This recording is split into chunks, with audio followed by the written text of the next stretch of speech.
Okay, I got boy, that's loud, I'm sorry. 6 o'clock on that watch and on mine too. So we've got a special guest to call the meeting to order tonight. We've got Mr. Duke Wright, who is a sixth grader at Shawnee Middle School, or he will be a sixth grader at Shawnee Middle School. His parents are George and Leanne Wright. I told Duke that we've got a brand new gavel here that I've not even got to use, so he's going to be the very first person that's going to get to use that. So we appreciate him coming up to do this for us tonight. I call this meeting to order. Good job.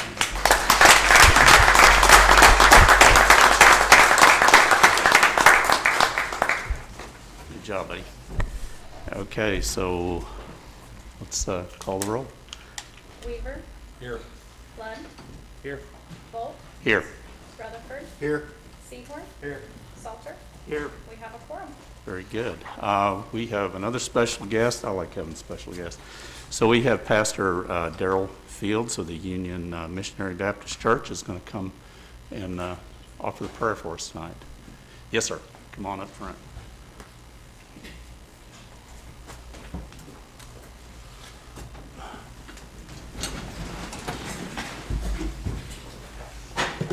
Good evening. If you would bow your heads to pray with me. Most gracious and Heavenly Father, we come before you saying thank you. We say thank you on behalf of all that are gathered here today. We thank you for the abundant blessings. We thank you for life itself. We thank you for a measure of health that we need to fulfill our callings, for the sustenance that you've given us, the friendships that you've given us, and thank you for the ability to be involved in useful work. In your scriptures, you have said, citizens ought to obey the governing authorities, that you have established that for those authorities are there to promote peace and order and justice. And therefore, I pray for our mayor.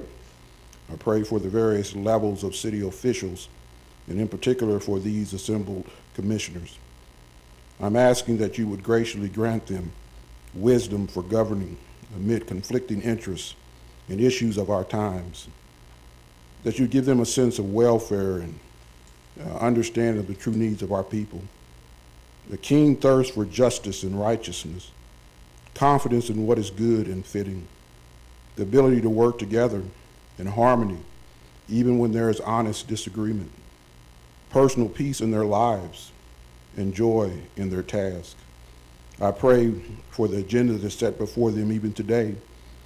Please give us an assurance of what is good and pleasing to you and what would benefit those who live and work in or around our beloved city of Shawnee. In Jesus' name, amen. Okay, we have yet another special guest. Something I wanted to start doing was have a veteran come and lead us in the flag salute. And we have Mr. Jeffrey Branham, who's the commander of the DAV Chapter 54. So, sir, if you come forward and lead us. Thank you. Veterans may salute anyone else. Please place your right hand over your heart.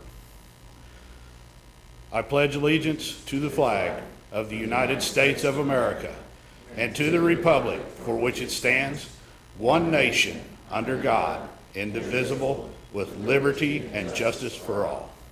Thank you, sir. Thank you for your service. Thank you. All righty. So we are to the first item, citizen participation. Things are just as they've always been, 3-minute limit per person, a 12-minute limit per topic, and our city attorney will have his watch there watching the time for us. So if you would, please come forward, sign in, let us know who you are, and then you have 3 minutes to say your piece.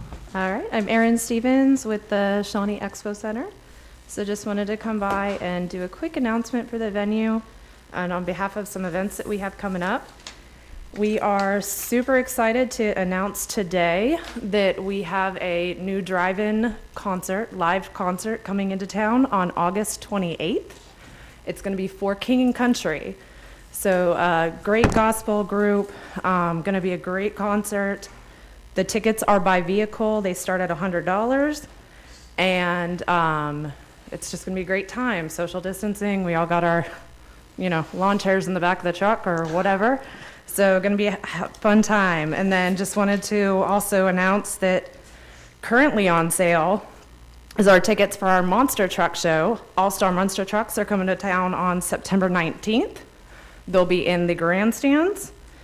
And if you hurry and get your the first 100 tickets, they start at only $10. And then throughout the sale, you'll also get a free child's ticket for any paid adult. And then also don't forget that we have our David Nail concert on sale still. August 22nd is the date for that. We have a couple VIP tables left and some more VIP tickets, but those are looking like they will hopefully sell out, so get them now. And that's about it. Good, thank you. Thank you. Anybody else? We'd love to have you come talk. So sorry. There you go.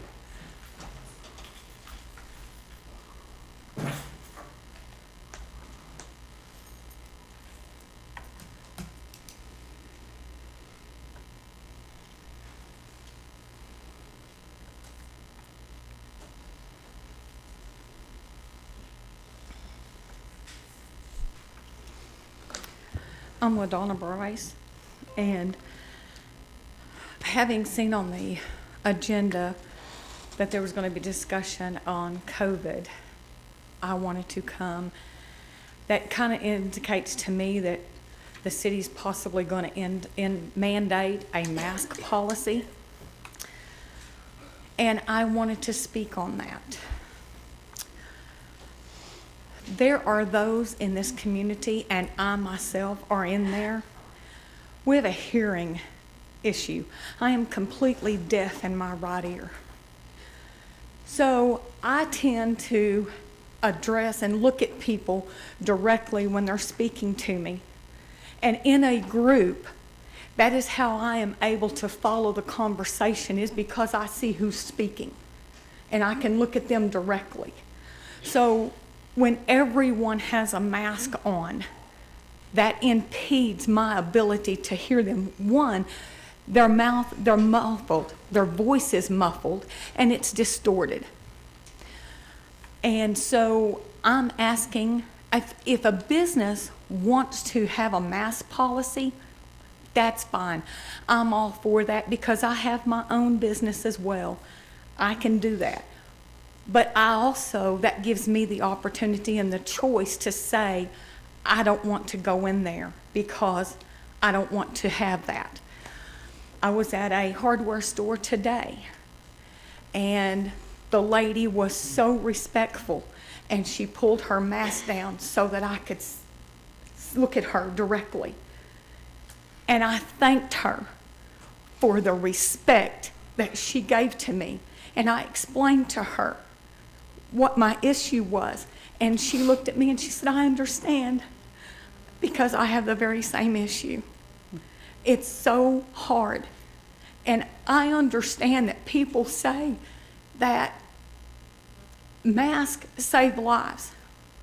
I have my own opinions on that. But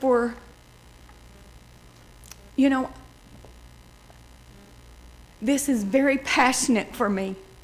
Extremely passionate, because this impedes my ability to see people when they're speaking to me. So I'm asking that when this commission is making that decision, that you take into consideration the people that are in this community that not only have hearing issues, but they are also victims of assault. So anything that covers their face is a trigger. Consider them in this as well, because this affects people. Thank you. Thank you, ma'am. I think we had another ready to come up.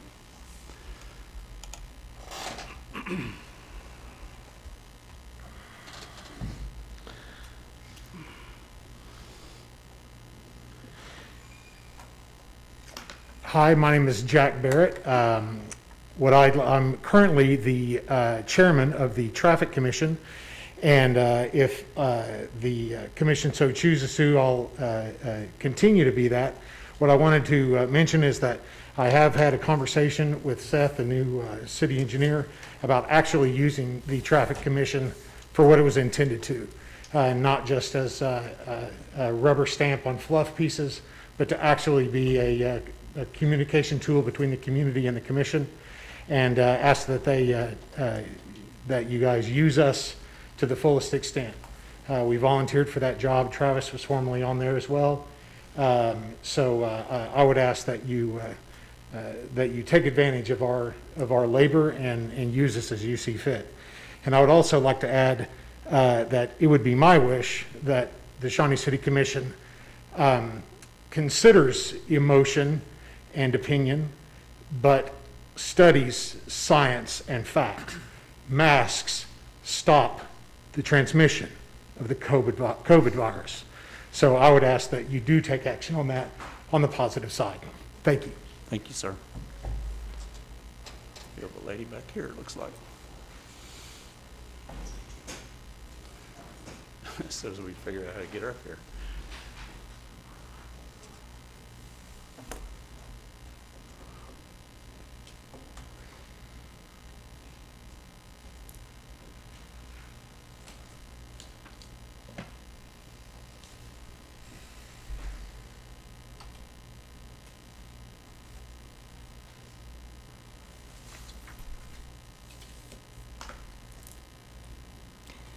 I'm taking this off to talk.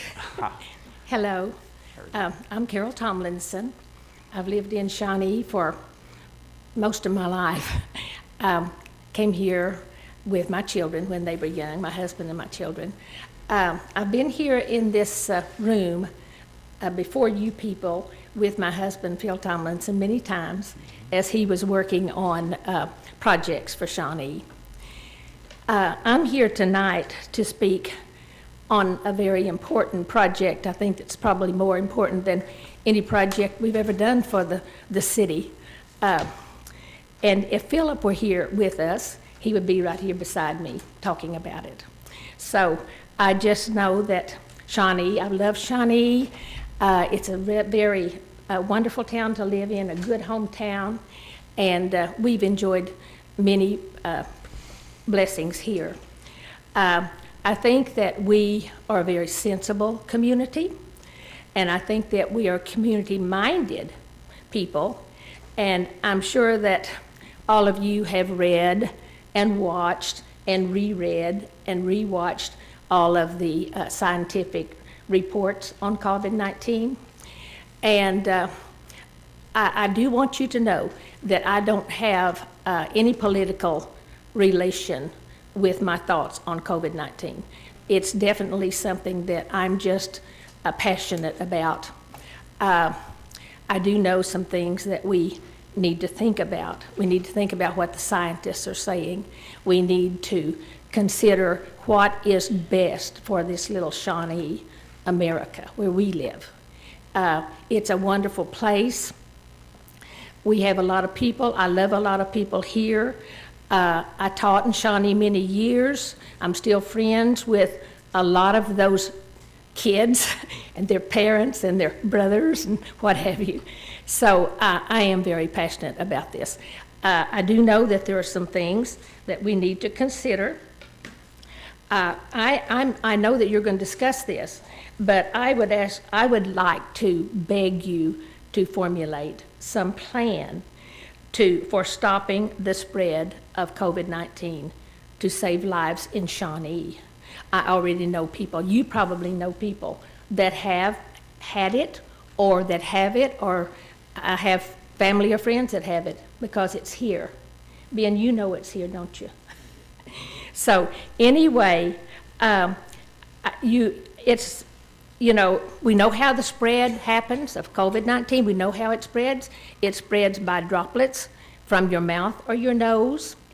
And that according to all the studies and the doctors that I have read from, the CDC and various people, Dr. Fauci and Dr. This one and Bricks and others, that wearing a mask does save lives. it keeps what's in the person's mouth from spewing into the other person's face when they're talking. And if you have on your mask, you don't spew on them. If they have on their mask, their droplets don't fall on you. So it's a fact.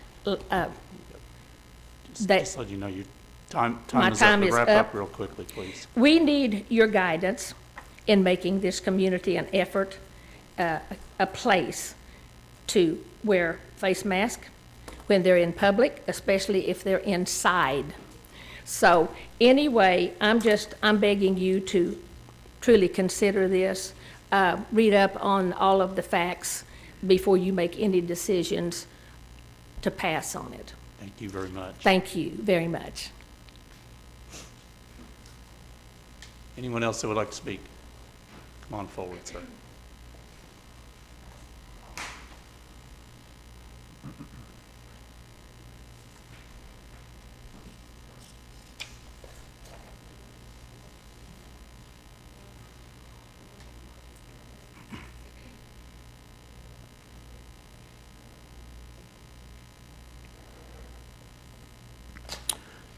Good evening. My name is Shane Jett. I'm here to speak on behalf of those who would like to have the freedom to choose whether or not to take the recommendations of scientists and healthcare professionals to wear a mask or not wear a mask. I'd like to encourage the elected officials to side on the side of common sense and allow your citizens who had the good sense to elect you to also make the decisions about what is best for their health and for their community and not mandate. I think you'll find a lot of backlash and a lot of frustration with a lot of people. Clearly there's a division within the science community as well as the medical community. It depends on who you follow and who you listen to and who you read. But I think our citizens are smart enough to do the reading for themselves and to listen to experts and decide what is in the best interest of their family and their health. I would caution us as a legislative body for the community to not mandate. Provide information, I think, is the proper task of the government, is to provide information and recommendations. But when we overstep and begin mandating, I think that that would have repercussions that's on the side of constitutional freedom. So I'm here to urge caution. And thank you for the service that you have for the community. Putting your name on a ballot takes a lot of courage, and standing up for the silent majority who are reluctant to wear a mask also takes a lot of courage. And I'm here to speak on behalf of those that are home wishing they could have got here in time to ask you to proceed with caution and let us make our decisions what's best for our families. Thank you. Thank you, sir. Sir, there we go. One more.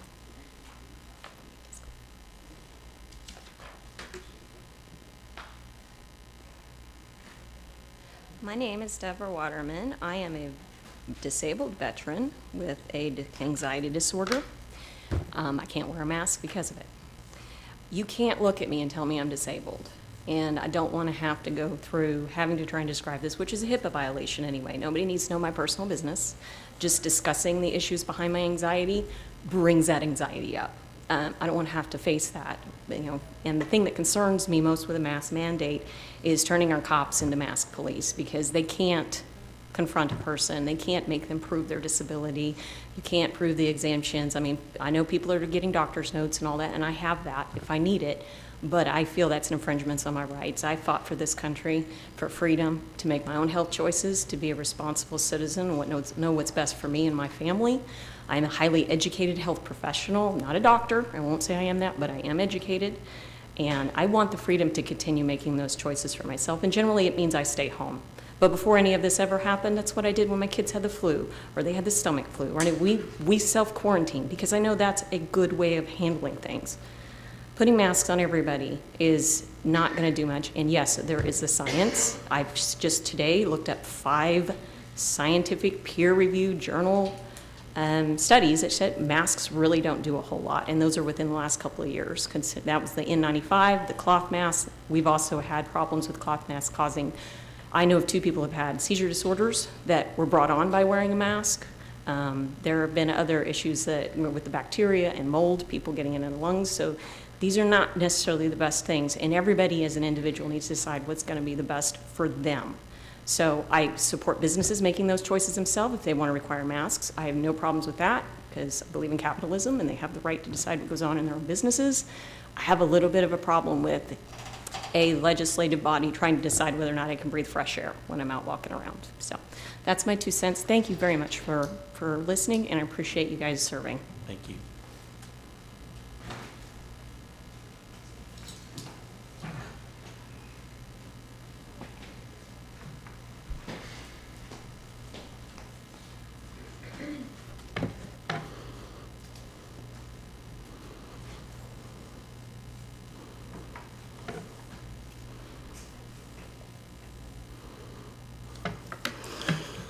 I kind of just want to echo what's been said about the mask mandate and that it really should be our choice.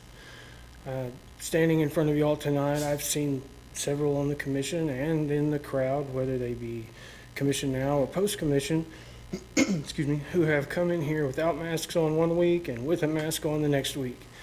So is it one or the other? Because so far it's been shown to be whatever the popular thing may be at the time. Now, having spoken to some of my friends in some good old-fashioned friendly argument, if a business wants me to wear a mask, I'm more than happy to. I carry something with me at all times. And yeah, I'm a Packer fan. I don't like the Dallas Cowboys. But I carry something with me at all times. Because if that business wants me to, by all means, I don't mind wearing a mask. That's fine. However, if that business does not require me to, I'm not going to. I wear full-face respirators at work that require breath to be taken. They're not open-air masks like what everybody's wearing. And there's a big difference on what that mask filters out versus what these might. I don't look down on anybody that wants to wear a mask. By all means, if that makes you feel safer, do it. I would be happy for you to do it. There's nothing wrong with that. But as far as the city mandating it, and again, I must agree with the police or not, they have much better things to do than go around nitpicking who has a mask on and who doesn't. There's much more problems with crime, with drugs, with many other things that can take up their time. And we need to let them use their time to the best they can. So with that, the last thing I have is if any commission member would like to, apparently there was an issue at the splash pad the other day involving a child and the safety of a child where, without giving the person's name away, some bullying occurred. The lifeguard did nothing. Then when they talked to the supervisor, they apparently did nothing. Then they talked to whoever is in charge of the splash pad. I don't know if it's Parks and Recreation. I'm not sure who the head is off the top of my head. Said that, well, okay, they'll be there in 30 minutes to speak to them about this issue that had to do with the safety of a child.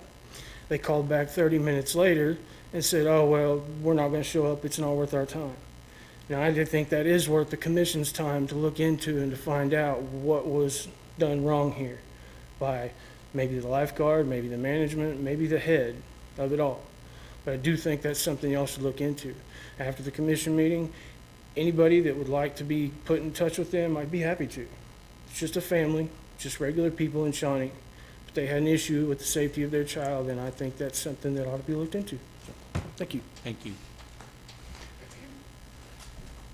Anybody else? Yes, sir.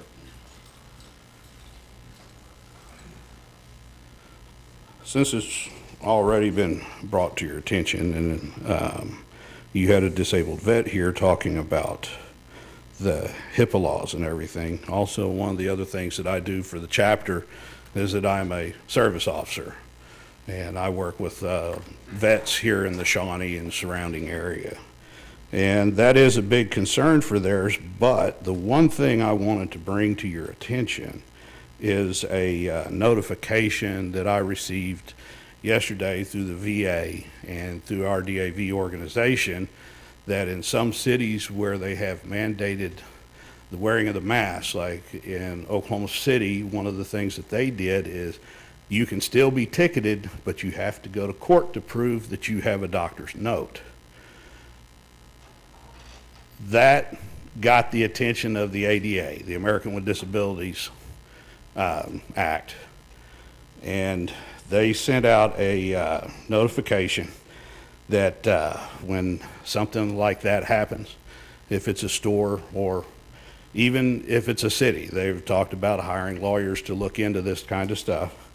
But for businesses, if they push the subject, and there are a few businesses out there that there's only one of them here in town, and the rest of them are a long ways off. People need to use them.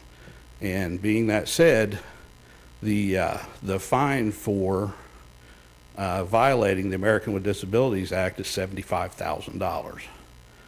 And I understand that in a couple of cities this has already been brought up. So I didn't know if you all were aware of that, but the ADA is now starting to get involved also because of the way that the restrictions are being written. Veterans with anxiety issues are usually pretty big on the deal with being able to wear masks because they feel trapped. That's one of them, but there are several others the ones that are breathing oxygen, others that have respiratory issues that are coming out of the desert. Even you actually even have World War II vets here that have been exposed to some type of chemical while they were in service that are feeling like they can't leave their homes. So I just wanted to bring that ADA thing to your attention in case you haven't seen it yet. Like I said, we just got notification of it yesterday. Very good. Thank you, sir. Thank you. Is there anyone else that would like to speak? Seeing none, then we're going to move on. So consideration of approval of the consent agenda. Is there anybody that wants to pull an item from the consent agenda? Seeing none, then I guess we would entertain a motion. I make a motion we approve the consent agenda as presented. Second. All righty. Thank you, sir. All righty. Let's call the question.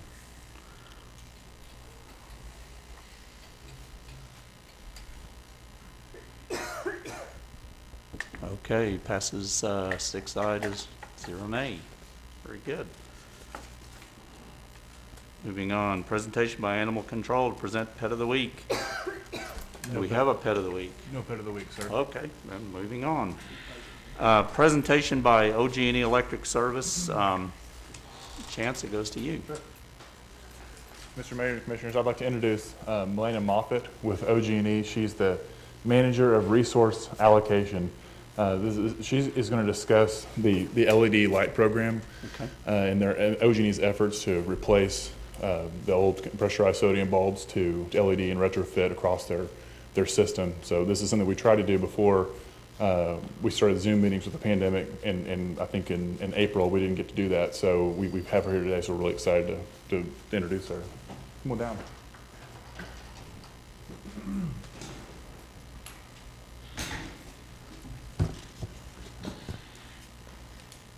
Good evening. So my name is Melena Moffitt. I am Manager of Resource Coordination. Lighting is one of the area of responsibilities that I have.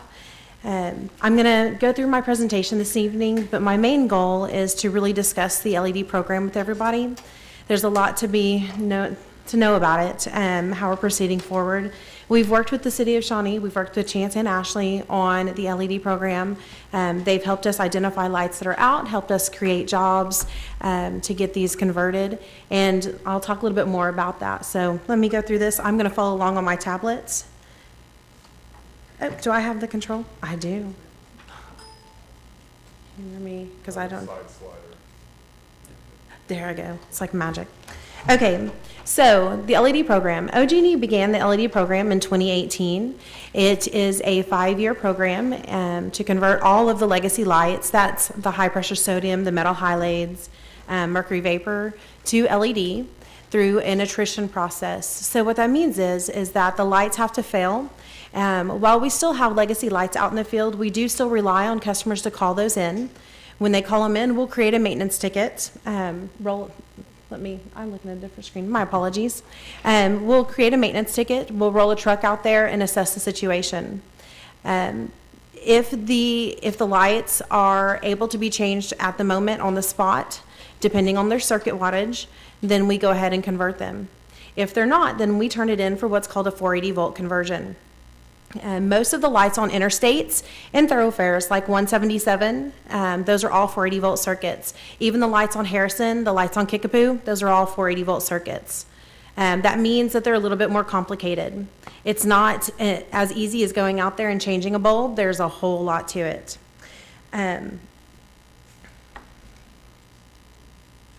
So let me talk through this.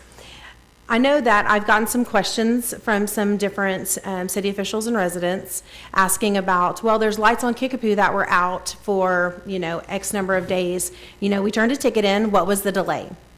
So the delay is they were 480 volt circuits. So once my troubleshooters got out there and they troubleshot and identified that they were 480 volt circuits, they had to then turn it back into us. It had to go to engineering.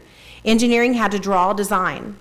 We're actually converting the voltage of those circuits from 480 volt to 277 or 240. So it complicates things when we convert that voltage. We have to change the transformer. The job has to get drawn. We have to be able to go out there safely and securely to be able to do this conversion. That causes the timeline to extend a little bit, along with making sure that we have the right materials for the right jobs. Once a job is designed, it kind of comes back to us in a little packet. We collect the materials that we need, and then we schedule it and get the job scheduled and completed.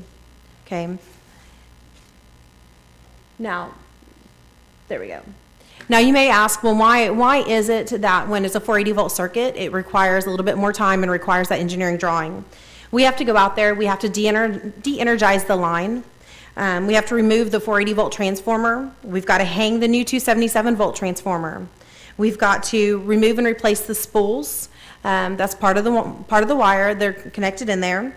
We have to remove the legacy photocell. The photocell is what controls the entire circuit of the legacy lights. Well, the LEDs are a little different. Each one has its own photocell. They're smart lights. We'll touch on that here in just a moment too. We hang the LED fixtures, we hang the controllers, we go ahead and install some fuses, fuse holders, we heat it back up, we test it all. At that point, we're done. A little bit different than just going out there and changing a bulb. I mean, it's a little challenging. The good part about it is those lights are smart. So those lights in the controller actually speak to our network. They have a little chip in there, kind of like the SIM card in your phone, in your cell phone, and they communicate to our system and tell us when something is going wrong. That allows us to be able to monitor it, and in the future, we're going to activate it to where our system will proactively create maintenance tickets and roll trucks, no longer relying on customers to call in. So kind of neat. You guys have seen probably some of the LEDs. We've got a bunch of LEDs on 177 north of Farrell. We've got LEDs on Kickapoo. We've got LEDs on Harrison. We're rolling it out. It just takes a bit considering it is done through attrition and relies on the legacy lights failing. Okay, so in total, OG&E has about, I think it's about 200 and, I'm trying to remember, around 295,000 lights in total in our service territory. We've been converting these, like I said, since 2018, so we have approximately 69,000 lights converted. We have 5 years to do this conversion in alignment with our tariff. Within Shawnee, we've actually converted 323 lights to LED. We have about 2,351 legacy lights to go. So remember, this is over a span of 5 years, so as we continue through our attrition model, we will continue to convert these. I did want to include that while we still have legacy lights out in the field, like I said, we do rely on customers to call in to notify us of those outages. They can do it one of two ways. One, you can call OG&E at 272-9741. Two, which is actually a great way to do it, is you can go on OGE.com, click click on the red box in the lower right-hand corner that says streetlights. It'll pop up a form that you can complete. It'll ask you to enter in your personal information as far as an email goes, and the reason for that, thank you, whoever's doing this. I'm not used to having to do it both. Anyways, it'll ask for your email address. The reason for that is they're actually going to respond to you via your email and give you a ticket number. That ticket number is great to have in case you have any questions. If you reach out to my team and say, hey, why isn't this ticket worked? This light is still out. We need that ticket number to be able to look up that outage and determine what's going on with it. Okay. Okay, there's a way to also report security lights out. If you log into your OGE.com account, you can go to Outage Center. One of the Outage Center options is security light out. You can turn in a security light that way. They're set up differently between a street light and a security light. In general, a street light is a light that faces a street, and in general, a security light faces a home. That's as easy as the high level instruction I can give you as far as how to tell the difference, because it's not that easy out in the field. In general lightning maintenance tickets are completed within 5 days, 5 business days. So we roll a truck out there to go assess the situation within 5 business days. If the issue is about underground, it can take up to 20 additional days. If it's a conversion, it can take up to 10 to 20 additional days in order for us to do the design and get through the whole process.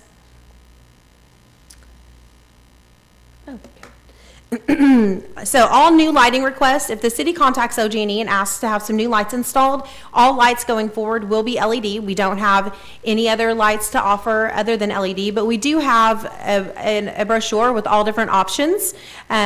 Those can be seen at oge.com/lighting. There's a brochure that has pictures, descriptions, talks about the wattage.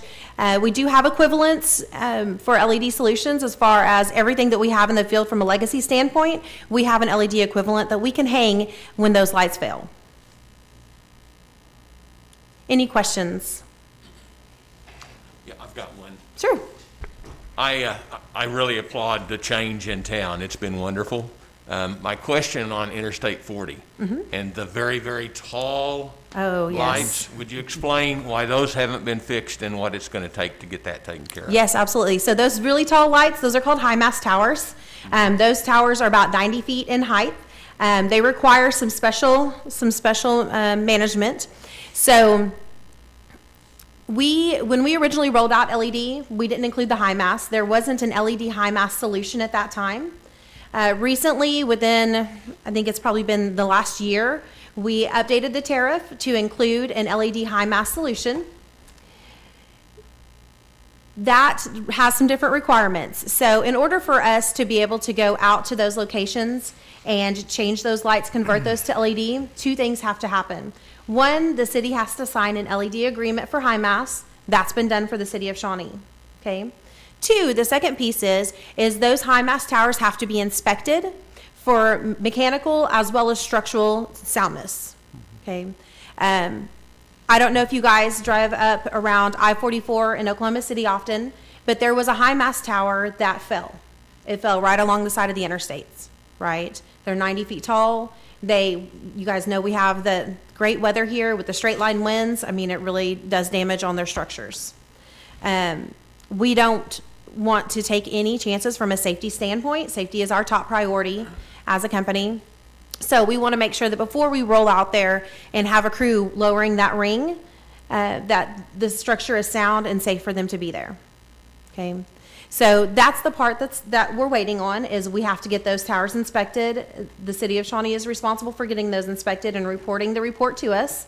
If there are any necessary repairs to make them mechanically sound, structurally safe, the city of Shawnee is responsible for completing those repairs and letting us know when those are complete. When they're complete, we're ready to do the conversions. Okay, we have the material in stock, we're ready to roll. Now, the gotcha that is challenging is those interstate lights on I-40 are also tied to that same circuit as the high mast towers. So you guys may notice, I live around here. I'm from here too. And so you guys may have noticed that some of the lights on I-40 are out. Well, the reason we can't roll out there and change those lights is because my favorite thing, 480 volt circuits. If I convert the circuit on those interstate lights, then I take those high mast towers out of functioning. I can't keep them up because they're on the same circuit. I can't take those high mast towers down because usually they have FAA lights on top of them, and we are required to keep those FAA lights glowing. So really what we need is to get to those inspections and any necessary repairs done. We're happy to roll out there, get them changed. We'll also convert the lights on the interstate at the same time. Very good, thank you. Mr. Commissioner, if I will. Yes. How long ago was it when we addressed the center line I-40 lights? 6 months, maybe? Yes, they're a constant battle with bad undergrounds over there. Right. Mhm. I emailed Milena and noticed when I was coming into town one night that all the lights in the center line were out between Harrison, well, the only approaches to Kickapoo, and then between Kickapoo and Harrison, and then past Harrison. And I emailed Milena the next day, and I want to say in just less than a week's time, she had a crew out there, and they did address, most of those are back on now. And I did notice the high mast are on. A lot of those bulbs are burned out. So you might have a high mast with one bulb on. Right, there and are. then, yeah, and then, but we are waiting on those inspections, which we're hoping to conduct this year. This year? Yes, sir. And so they're not in the process yet? No, sir, not yet. Okay. So I have a question about the lighting on 177 in Farrell. Yes, do ask. That's a mess and has been a mess for a long, long time. And so the same thing is what is the plan for, what are we waiting on to get that going? Because it's been out for a significant point in time. And So that job is drawn. It's actually scheduled. So we have 177 in Farrell that should be going in. I don't know exactly when it's scheduled for, but I would say very soon. Okay. I looked at some jobs earlier before I came and saw that one's on there. Fantastic. Yeah. So we should have, between Hardesty, 177, we're changing them all over. So you should see it pretty soon. That's awesome. And I know if you don't or you have questions, don't hesitate to give me a call. Right, just knowing that oftentimes people walk in that road, and it's very difficult to see, Yeah. especially when you're coming from, going 65 to quickly sure. to 35 in that corner. So Yeah, north of Farrell, they've all been changed. There is the east side, south of Farrell, and the exit on Farrell they're still high pressure sodium cobras. and one of them apparently somebody has crashed into and knocked completely down at one time. How does that work as far as when something like that happens? Is that our responsibility as a city? Is that how do we move forward when situations like that? So what that is generally called a property damage. That is when, say, a vehicle has hit a pole and knocked a pole down. You can call that in to us, and we'll create a ticket for it. We'll roll a truck out. We'll develop what's called a pole replacement, where we go out and replace the pole. We'll reset the light, get everything back working, and then we actually invoice the city of Shawnee as the owners of that pole. That does allow the city of Shawnee, if they have the property damage info, to try to work with the insurance company to get that money back. Yeah. Thank you. But same thing, if it's an OG&E owned pole, it kind of goes the same way, but we try to recoup the loss. Sure. Any other questions? All right, if you think of any afterwards, don't hesitate to give me a call, shoot me an email. Chance has all of my information. Thank you very much. Thank you. Okay. Item number 5, discussion and consideration of possible appointment for Ward 1 Commissioner to complete remainder of term expiring 2022. Mr. Mayor, Mr. Commissioner. Allison, there you go, you're Thank you. fast. Mr. Mayor, Commissioner, just for some information as you all host a discussion, the results of the June 30th election led to a vacancy in Ward 1. And the board, per statute, the board has 60 days to fulfill that vacancy from the date of the vacancy, which is when you were appointed as mayor. So that will be July 6th, 2020.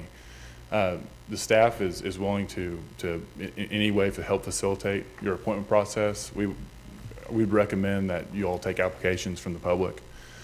We can help facilitate that process in any way that you all choose to do that. We can solicit that in the paper and on social media platforms to get the word out.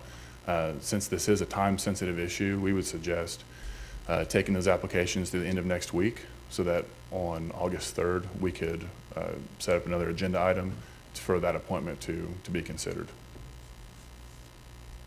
Very good. And one thing I might add is the charter reads that the appointment is appointed until the next general or special municipal election. It doesn't require a special municipal election to be held, but that is, and then Joe can elaborate more. We discussed it this afternoon. So right now, that looks like that would be November, is that correct? No, sir, that would be a national election. There It you go. is somewhat confusing, Mr. Mayor. Our general election is the one that just took place. Okay. And so it's defined somewhat differently on a national scale versus our municipal election schedule. So as the manager was alluding to, there would not be a requirement to call for a special election because the charter provision specifically, Right. eliminates that as a requirement. So, but you could call for a special election to have it before the next general election. If that makes There we any go. sense. That makes This a clears little more more. sense. Yeah. When is our Yeah, next? that was There's 2 more years until the next. So it would be For the until. It would be for the duration of remainder that term. of the term. Yeah. Of course, if you choose to piggyback off of another election or even call your own special election like the school has done for their their most recent GO issue, then we can always do that. Correct. But that is a commission decision. There's a Yeah, cost absolutely. associated with that. Absolutely. If I remember correctly, Without a in doubt. the $1,500 to $2,000. Yes, sir. Range, is I'm not sure the cost offhand, but the election board does bill us. For some reason, that number sounds familiar. Ben, do you remember that? I was thinking if the special election runs in the neighborhood of about 7,000. It- And if that's it- why we didn't do it in 17. Right, if it's our own election, when we're standalone, it will be more Okay. than if we piggyback. I thought if we went on, if we piggybacked onto another one, it wasn't that much. That's, city manager's got on the head. It just depends on what's already going Yeah. and what's not. Okay. So unless we chose to do a special election, then that person basically would serve out the remainder Until the next of general. Ward 1 Yes, sir. term. That's correct. Okay. Well, that helps a lot because I was confused on how that would go. So thank you. For clarification, city manager's recommendation then is to accept applications, do interviews at the next meeting. That is correct. Following the interviews, then we make recommendations and make the decision. And Yes, sir. vote for it. Okay. Any other questions or? Anyone want to? So if we have 5 applicants in the next 2 weeks, so at our next meeting, we would ask for those 5 to all be here in person, I guess? Yes, sir. To answer questions? I believe past practice has, during an interview format, you give them, say, 3 minutes, kind of like you would for citizen participation, to give their autobiography.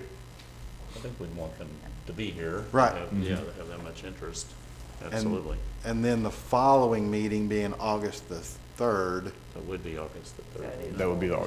That'd be all Right. the same. Don't time. don't confuse me, I'm There you go. I'm old and That's what forgetful. happens. Oh, yeah, that is the next meeting, okay. That's So what we happens when would, you're on vacation. we could possibly take action That night. That is correct. that night? Yes, sir.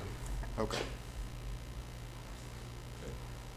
So I guess if we don't have more questions, we can entertain a motion on staff recommendation, or it's up to you, gentlemen. Does that need a motion? Is this just discussion, or is this? Or would we? That's great. I mean, This is a discussion item, and I believe you can make a motion. Okay. Well, I'd so move that we follow the city manager's recommendation for the application process for the vacancy. I'll second. who was that? Benny Dominic? Ben Okay. Beaton. All righty. Well, let's call the item, then. Call the question.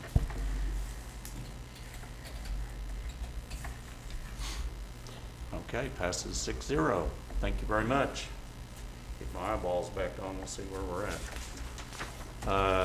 Okay, this sounds like a fun one. Discussion of current COVID-19 situation, the community's response efforts. So I think what we intended to do is just have some discussion amongst the 6 of us and see if we want to take any decision at that point. So at this point, I'll just open it up to commissioners to discuss. Well, I'll start out by saying, Rob, I'm one of those that I did wear my mask at the last meeting, but I didn't leave it on up here. I'm doing that now.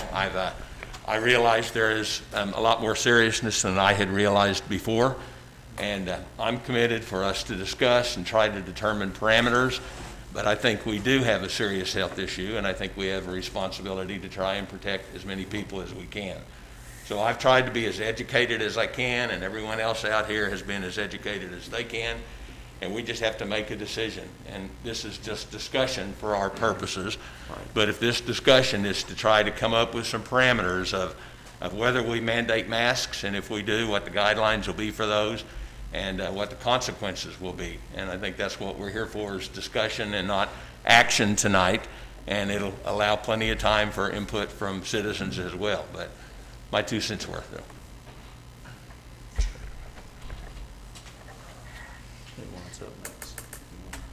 I also wore my mask in and then took it off whenever I came up here,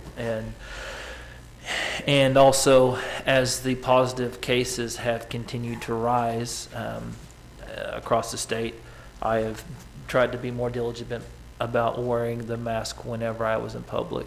And sometimes I jump out of my truck and forget and have to go back and get it. But I know that my decision to wear this mask is to be intentional about protecting the people that I care for as much as myself. And so there's a thin line between being safe and protecting the people that I love, and then also declaring what other people should or should not do. And I'm glad we're having this discussion because I think it's important to make sure that we do our best to hear as many citizens as we can, but also to be intentional about trying our best to make a good decision for not only for people that want to wear masks, but people that are saying that they have an extreme discomfort or disability. And then also, what would that do with our police force, which is already tasked with a lot of things? How would we mandate that and make sure that if we're going to say that you're required to, how would we, whatever we put in effect, we've got to make sure that we can back it up, and that's that's a pretty significant task, I believe. I've been asked a couple of times, and I've been wearing one for a week full time. I've been where it was required for the last 10 days, and the reason it was required, they've had to back up and shut back down things. It was sad to see, and I don't want to see that happen in Oklahoma. I don't want to see it happen in Shawnee. I were places that I just couldn't believe that they're shut back down, and we don't want to do that. So whether we make it mandatory or not, I think it's for the protection of others. This isn't helping me. This is helping whoever's in front of me.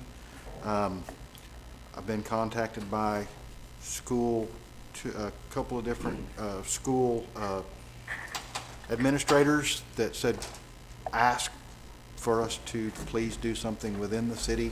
They felt like it would give them the opportunity to get the kids in school and to be able to keep them in school.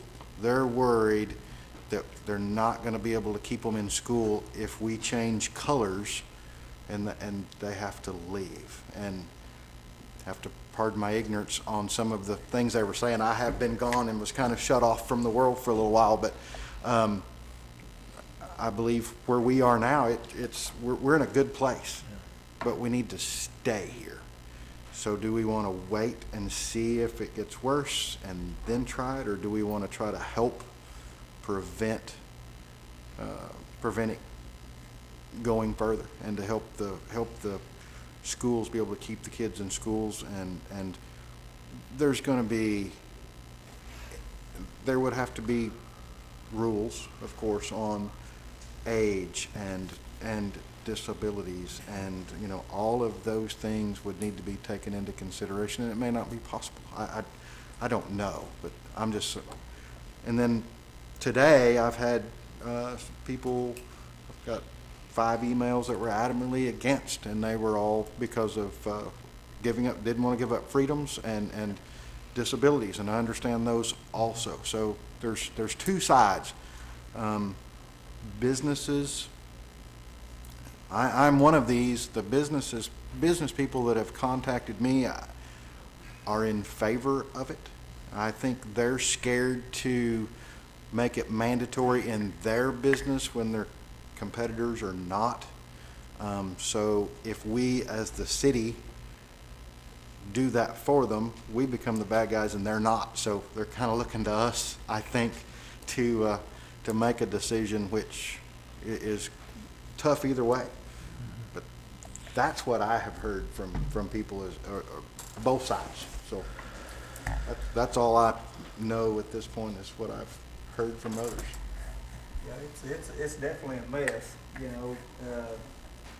I'm kind of on the fence on the deal. No doubt we're safer, the individual in front of us safer. It's not really helping us wearing the mask, but you know, from the legal ramifications, you know, Joe probably goes more over that, to where do we want to stick with the state statutes or what the state's done, or do we want to take it on ourselves to do it? It's a hard call. You know, everybody wants their freedoms, but the other side of that, you know, we don't want to go backwards like Texas and some of the other states that are just overrun. So I think we need some kind of parameters as far as, and I got emails just like everybody else on against it today.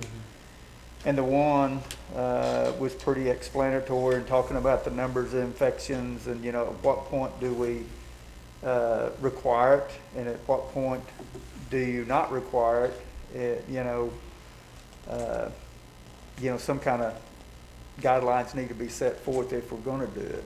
But, you know, a lot of the bigger businesses have kind of opted to do it. Walmart, you know, all the big national chains, but they're kind of doing it corporate wide because they have some really infected areas to where they, you know, they didn't have any choice but do it. And I think they're trying to hedge it off. You know, even us, you know, we have issues with supply chain being, you know, the manufacturers shut down of products, and you know, it's a concern now because everybody's inventory levels are low, and I'm sure anybody in business is seeing that chain being an issue, to where if they have to shut down again, then it's really an issue, because your 90 or 100-day supply you normally have on hand is 30 days now. So it's a tough issue, no doubt. Benny? Well, I wear a mask every time I leave the house. The last few times that we've had a commission meeting, I've taken it off when I've arrived here. Even when I go by a drive-by, I'm wearing a mask. This is July the 20th, and when you look at our county numbers, we have doubled in cases in 20 days in Pot County. From 105 on July the 1st, and had 211 today. And I had one person last week tell me that they're asymptomatic, they did test positive, but they're not going to quarantine themselves. They're going to continue to do their daily work. So I think that's what we need to look at. There may be other attitudes like that in Shawnee.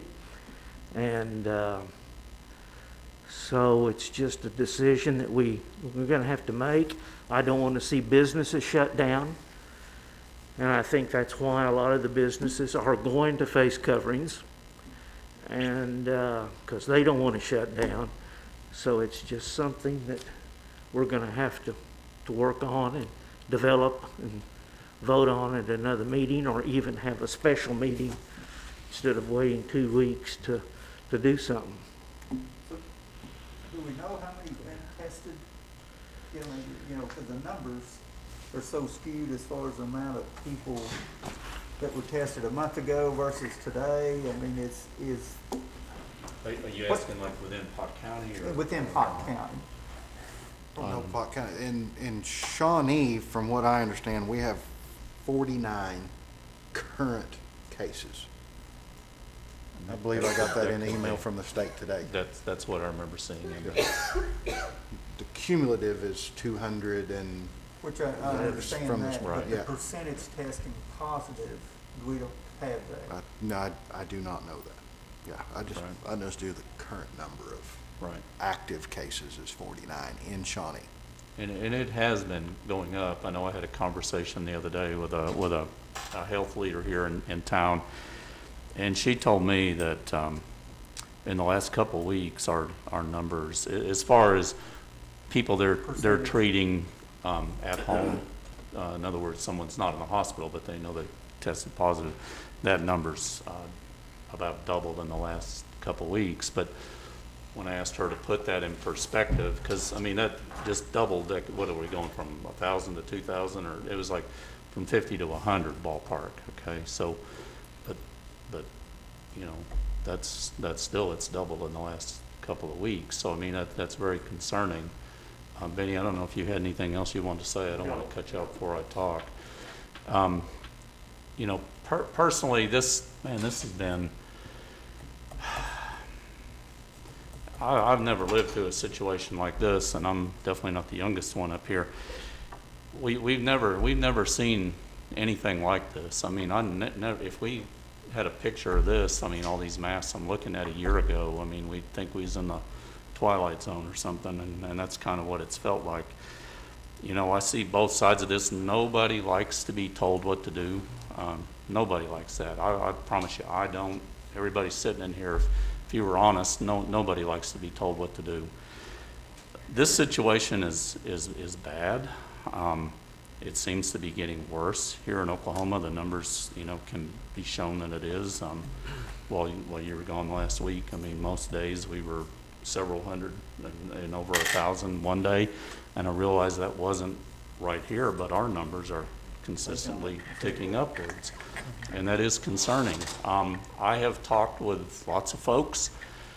I've talked with lots of businesses here in town, and the thing that I hear over and over is, man, we would gladly have you guys do a mandate on masks so that hopefully we don't have to shut down again, because a lot of these businesses are saying that if we had to shut down again, we probably will not be reopening. There's lots of them that, you know, are just kind of hanging there by a thread, and you know, that's a tough situation. I understand there's folks that have you know, health concerns that if they wear a mask that could be a problem, but I can't help but think that there's allowances that we could devise to take care of that. I mean, we want to take care of everybody if we can, and I know that's not possible, and we can't come up with any kind of a solution that's going to make everybody happy. I have gotten lots of messages, whether it's through social media or through my commission email, you know, both ways on this. There's probably been more for than for us enacting some sort of a mandate versus against, but still there's been folks that have asked me not to, you know, not to vote for that. So I mean, it's a difficult thing. I've probably received more messages on this actually than any other issue since I have been on the commission 2 years, you know. And I mean, this has just impacted all of our lives so much, so that's very understandable. So I know no matter which way we go, we're gonna, you know, make some people angry, and that's just part of the job, I guess. But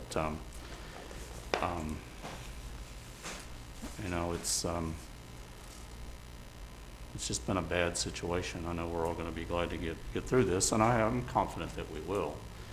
But anyway, so it's going to be up to us now to decide, you know, how we want to move forward. There's lots of options, as Commissioner Salter said. I mean, we could you know, have something to consider at the next meeting, or we could call a special call meeting, you know, so that we don't have to wait, because we're, I don't know how many days out from our next meeting. It's kind of the end of the month and then into the first of the month, so it'd be a little longer than just 2 weeks. So, any thoughts from you guys on how we want to proceed? I have a question on, so Walmart nationally has mandated. Did I hear? CVS, Walgreens. Okay. Home Depot. Home Depot, yeah. And then locally, our largest employer in the county started today. Is that correct? That's correct. So is that including their retail also for patrons? I'm Jack? seeing a head shaking yes. Yes. And that's what I remember reading, was that if you come in, It's you not have to just have a for mask. employees, it is for Right, patrons everybody, as customers well. and everybody. Okay. But that's my understanding. And I know the list seems to be getting longer and longer, as I expected it would be. As soon as, you know, someone the size of Walmart jumps on, then, you know, lots of others are gonna jump on board. I know small businesses, the lady that cuts my hair, she's gone back to it, even though she's not required to, because her greatest fear was, what if I get shut down again, you know? And I know you guys both run a business here in town, and I mean, that's the last thing any of us want. Well, the last thing any of us want is anybody to get sick and anybody to die. That's a horrible thing. Another thing, we got gentlemen standing at the back of the room that if we do something, then we're going to be asking them to enforce that, and that is not what we want to do. Nobody wants to do that. They don't want to do that, I promise you. I mean, do we have possibilities of I think right now anything's possible. I mean, not getting, I mean, we don't want to call 911. I mean, No, no, I think you're Mayor not going Holt, to point when he people, said that, you he wouldn't misspoke. point people out No. for it. It would be a business saying, excuse me, you know, you're required to wear a mask. Well, I'm not going to. Okay, well, then you could. You have the choice of not serving them. You always have that. Similar to no shoes, no shirt. Right. Which I think, isn't that a? And Joe, if there was maybe- an underlying medical condition or a disability, they wouldn't have to answer that question legally. Joe, do you know how that would work? Could they just say that I have a? To not be violating Yeah. HIPAA or what other cities have done? Have you had the opportunity to research that yet? I'm going to go with Commissioner Seward's comment. It's a mess. Yeah, it's just a balancing act, and I really feel like, as you guys have gone down the line addressing the potential pros and cons, you've hit on a lot of what the legal analysis would ultimately be, which is, you know, balancing the protection of those personal rights and privacy issues versus the public health and safety. And not only that, but the economy going forward. So it is not going to be up to this group to mandate how local businesses handle those types of questions. But it is going to be important that our local law enforcement have training to handle those in such a manner to not violate those rights. So we could look at other cities' regulations just to see if those are viable options, if that was something that the commission wanted to look at. We could also look at what CPN has put in place for their,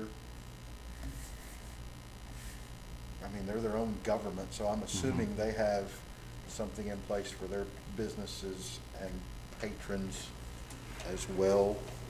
I'm just thinking, as they are the largest employer here, and being good partners would be something to be in conjunction with them in some sort, if that was the direction.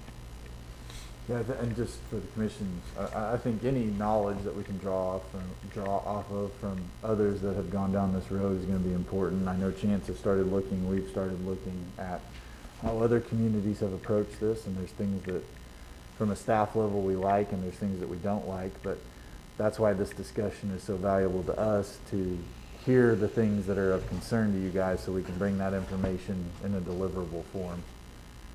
How much notice do we need for a special meeting? 48 hours. So the earliest we could do it then would be Thursday legally. Yes. So any time after that, we'd be legal and meet our requirements there. Yes. And then, I mean, I don't know how much time you need to research, or, I mean, I'm not trying to put you on the spot or anything, but I know you probably looked at it some, and. No, we've looked at it some, and in this discussion, I've made some notes. We've got several good templates to go off of from other communities within the state, and obviously they've been very willing to share on that information. So at the will of the commission, we'll have drafts ready for review. Well, let me add, I don't want to see anybody put in jail because they're not wearing a mask, but I also don't want to see us saying if somebody doesn't want to wear one, they don't have to if we have a mask mandate.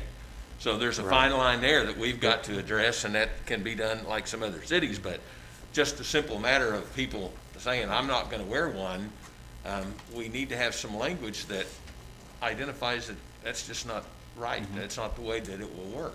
Yeah, I agree, otherwise why do it? Yeah, that's my concern. I think that's the fine line that, I'm not disagreeing with you, Commissioner, but that's the fine line where we get into HIPAA and ADA is, how do we know who that is at that time, and whose job is that to figure out? Yeah, I mean, let me give you an analogy when it comes to a service animal. Mere presentation or representation by the individual in possession of that animal is sufficient under ADA. Right. And so there's going to be some of that we're going to have to take at face value, and I don't think that that's necessarily going to be an issue in this particular situation. I would suggest that really the three main areas, and there's a million nuances that could occur, but the three main areas you guys are going to want to look at is indoor versus outdoor, the exceptions, and we've heard from citizens tonight about certain exceptions that are being looked at, and then obviously other communities have addressed those as well. And then I would say it's what Commissioner Weaver just alluded to, which is that penalty piece of it. And is there one, and if so, what is it? Right. So, I mean, we're going backwards from, let's say the restaurant, so, I mean, we're gonna go back to carry out? Well, I mean, you were saying we're gonna let people eat with their mask off, I mean. Yeah, by so reference, I mean, that's what Oklahoma so City's done. What's the point? That's an exception. That's what they're doing, like when we go out, we wear them in, and when you're seated, then you take your mask off. The people serving you have their mask on, so when you're passing people.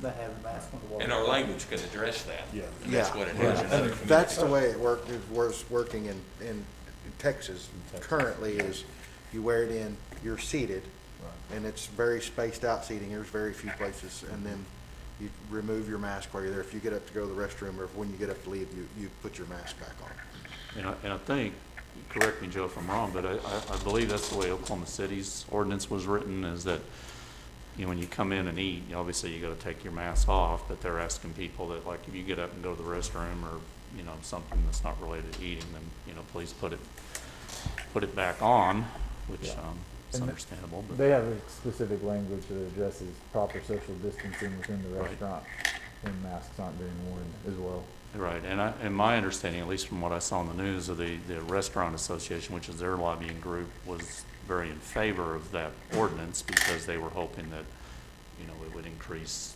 that they'd allow them to put more people in the restaurants. Now, whether that's a state call, so that's not ours. But I don't know, some of these restaurants, you know, operating at third capacity. yeah, I don't know how they They make can't- it. That's not a business model. Just the that works. business model won't let that. Yeah, it doesn't support it. They just can't get there. It's terrible. So I think their hopes, to your point, is that, you know, the state will allow them to increase the capacity, because, you run a business. I mean, their business model is they probably expect 70 or 80% occupancy or something like that. Not 100, obviously, but they can't operate them long-term in what they've been doing. Do we know, Are we gonna get, an announcement from the schools, from the state tomorrow? I don't know. Has anyone heard if Have I that's seen still that? if that's in the morning? Regarding not seen opening of schools? I thought the state superintendent was scheduled to speak tomorrow on a plan. That I haven't seen. Excuse me? We have a teacher back there. Friday. Friday. Okay, I was. Thank you. So. All right, gentlemen, what's your pleasure? We can talk longer, or we can make a motion, take some action, or? It's just a discussion item. Just, right, Mr. but, Mayor.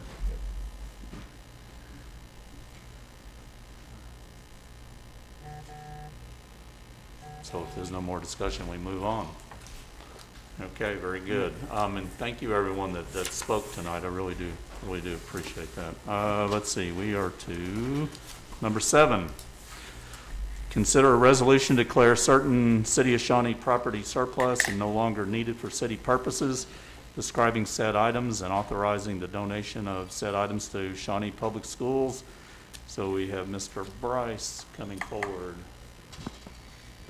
Mayor and Commissioners, from time to time, the city does come across items that they no longer can use or need, just as in this case with the library. These tables have been at the library since 1989. They no longer have a use for them. We would normally have to store something like this until a later date till we could either auction or find somebody else to donate them to. And in this case, I've attached a request email from the school system requesting the use of those tables, and staff is asking that you authorize to do that tonight. Okay. Any questions for James, or? Question. What are we planning on doing with the tables? I mean, we're going to donate them to the schools, is that? Donate them to the Shawnee Sequoia. school system, to Sequoia, yes. Very good. Any other questions? Entertain a motion? I so move. Let's call the question. Mr. Mayor, I'll read the resolution Okay, title into thank the you. record first. A resolution to declare certain City of Shawnee property surplus and no longer needed for city purposes, describing said items and authorizing the donation of said items to the Shawnee Public Schools. All righty, now let's call the question. Thank you.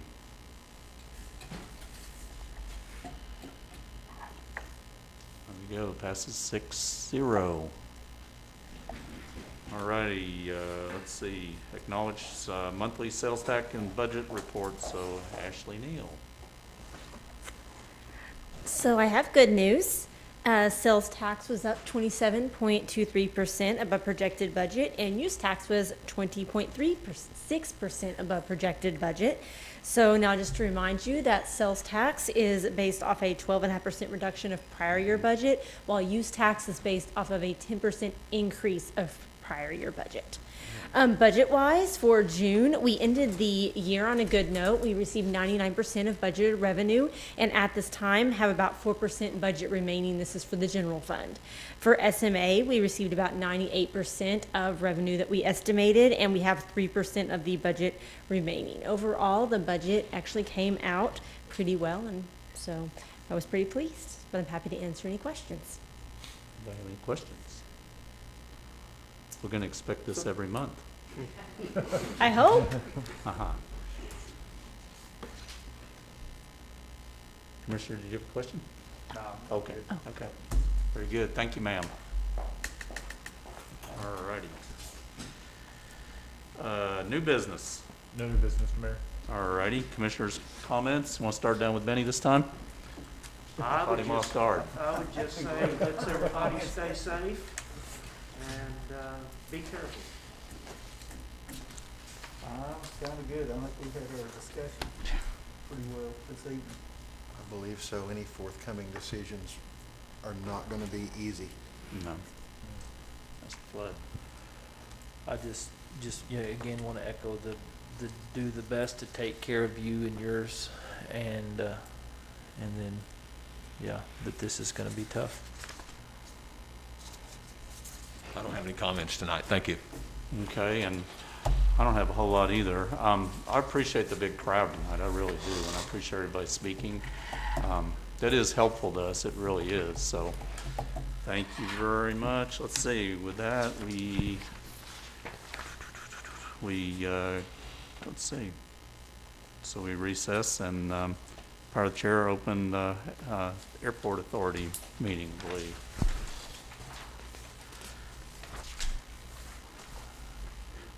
Well, no, we got one. So we have,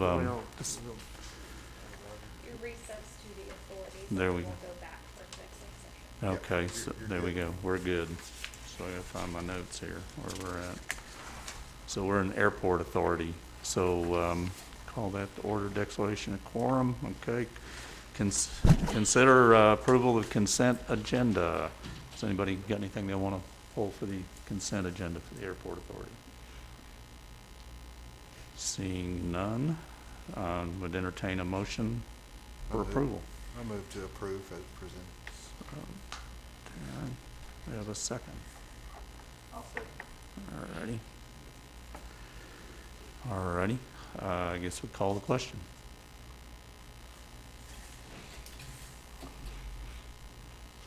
So it passes 6-0. Thank you very much. Consider bids. Let's see. We'll call the item and we'll have Bonnie. I think you're up. Good evening, gentlemen. Thank you for the opportunity to review the project with you and make a recommendation to award the contract. This evening we have a guest, Patrick Barnes with Lochner Engineering. Mr. Barnes has been with the airport for a couple of years working on this project, some others. And since there's math involved, I asked him to do it.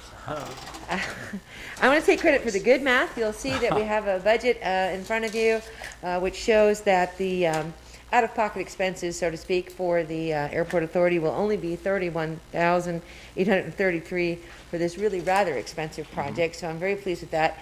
We did quite a number of reworks on how exactly to take the funding that was available and spread it across the two projects in the various eligibility buckets that were offered to us. And so it's a little complicated as far as the chart goes, but I think after Mr. Barnes gives you an idea of the scope of the project and the different colors associated with it, it might make a little bit more sense. So if it's all right with you, Mr. Mayor? Absolutely. Okay. Thank you, Bonnie. Thank you, Commissioners, Mayor. I appreciate the opportunity to talk with you about this project. We have, I do have a presentation, there, okay, excellent. So, just want to give you a brief overview of the project that we have here at the Shawnee Regional Airport. This is a crack seal and seal coat of the runway and taxiway. Both of the pavements are, we want to maintain them, keep them maintained so we can preserve the pavement and make it last as long as possible. So we have a blue and red on here. We've got runway and taxiway pavements. What we're doing is we're cleaning out the cracks. We're routing them out, putting in some crack seal to prevent moisture from seeping into the pavement, and putting a seal coat over it. That seal coat will just preserve the surface and keep that pavement going for years to come. So I'll get into some details about the funding and why it's broken up in two different ways. But we did open bids about a month ago or so. We had 3 bidders. We bid this project with 3 alternates for the seal coat material.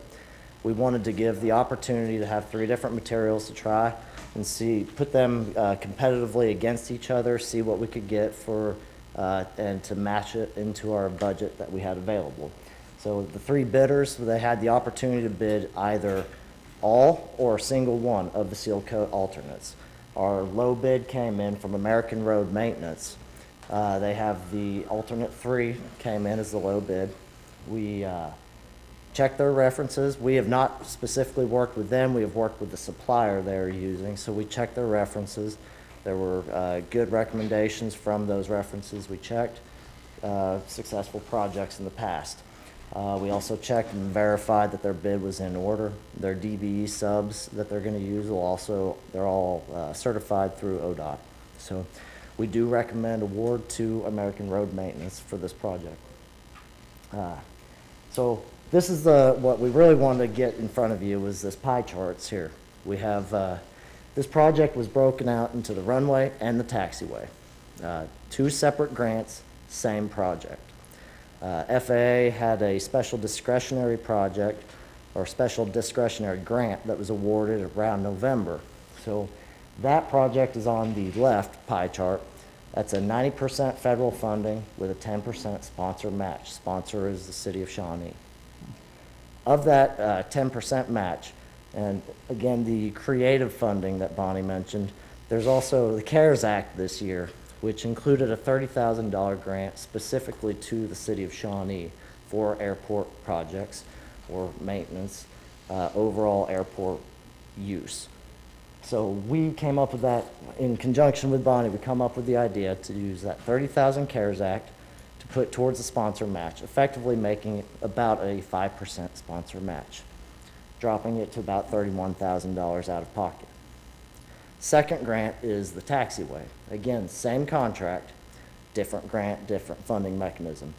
That's a 10%, 90% as well.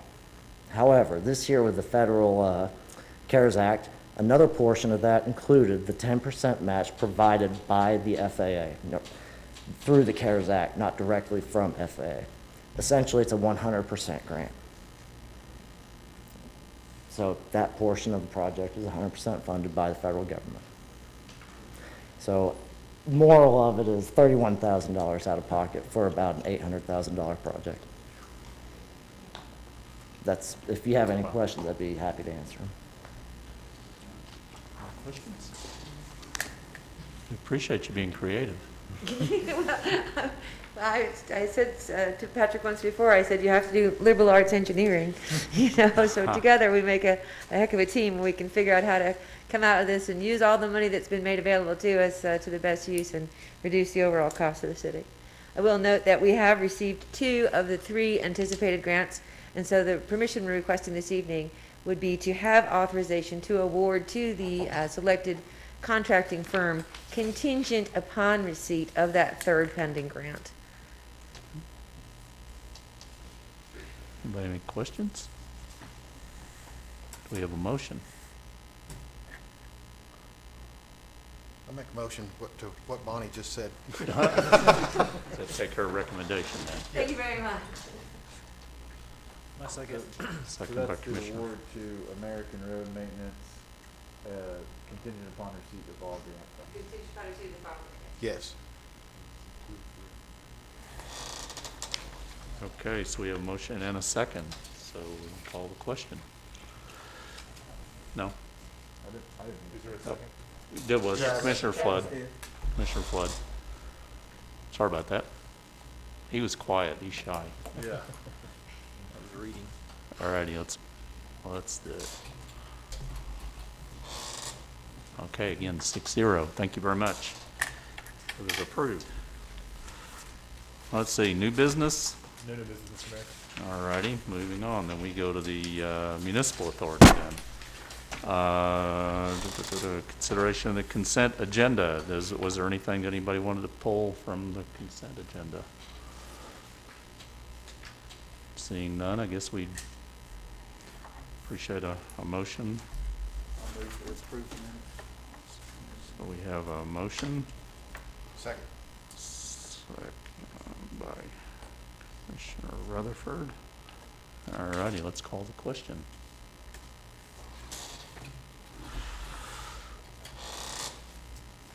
And looks like again, six ayes, 0 nays. Very good. New business.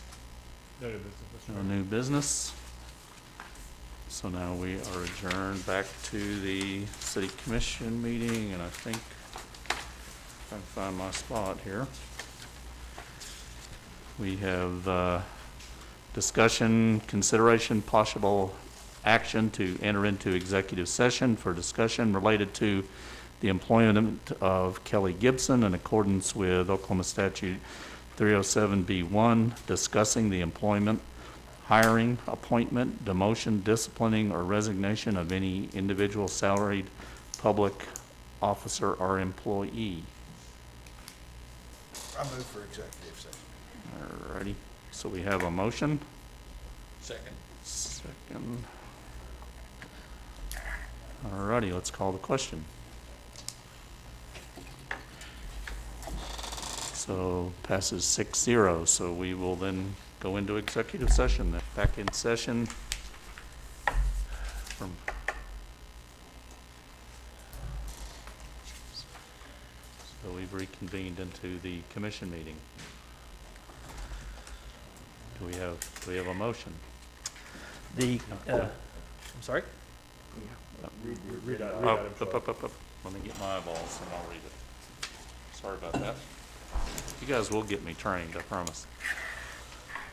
Okay, consider matters discussed in executive session related to employment of Kelly Gibson in accordance to 25 OS 307B1, discussing the employment, hiring, appointment, demotion, disciplining, or resignation of any individual salaried public officer or employee. All right, so now we're okay with the motion. There we go. The commission recommends that we take the staff's recommendation on the employment status of Ms. Kelly Gibson. So we have a motion. Second. Now I'm confused. Travis made the motion. So there we go. Travis and Mark. Okay, we're And good. That staff recommendation is for the disability retirement. Okay. So we call the question.